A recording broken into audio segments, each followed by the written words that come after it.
दिने सकाळे छोट शक्तिमान ता गाँ शिशु मानक सह खेलुथिला। हठात से समय आकाश उपरे गोटे विचित्र शब्द शुणागला, जेमिति लुहा तु लुहा सह घषा जाउछि। समस्त उपरକୁ देखिले आकाश रे धातुर उड़ंदा जंत्र आसुथिला। सेगुड़िक थिला रोबोट सेना, जहाँकि रिमोट साहाय्य नियंत्रण करुला दृष्ट विज्ञानी डाक्तर अंधकार। तार लक्ष्य थिला समग्र गाँ और जंगल को दखल करी निजर राज्य गढ़िबा। गाँव लोक मैंने यह देखि भय एपट सेपट दौड़ा लगे। रोबोट सेना मैंने सेमानक शक्ति बल गाँव लोक मान क्षति पहुँचाइबा चेष्टा कले। सेतबेले छोट शक्तिमान आसिला, से निजर ड्रेस पिंधिला और आकाश को उड़ीगला। कहला, यही गाँ मो पाखे सुरक्षित डाक्तर अंधकार। यह शुणी डाक्तर अंधकार हसिला और कहला, तू मते अटकेबू? गोटे छोट छुआ से रोबोट मान को आग को नेला।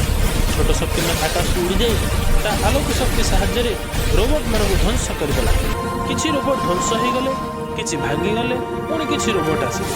छोट शक्तिमान तार शक्ति साहाय्य आकाश रे आलोक एक बड़ वृत्त सृष्टि कला और आलोक तरंग को रोबोट मान उपरको छाड़देला। यही आलोक शक्तिर प्रभाव रे समस्त रोबोट शक्ति हराई माटी में पड़गले। डाक्तर अंधकार भयर सेठर चलीगला और गाँ को शांति फेरिला। समस्त छोट शक्तिमान को धन्यवाद देले। शेष छोट शक्तिमान कहला, श्रेष्ठ नायक सीए जे निजर शक्ति को लोकंक भल काम लगाए।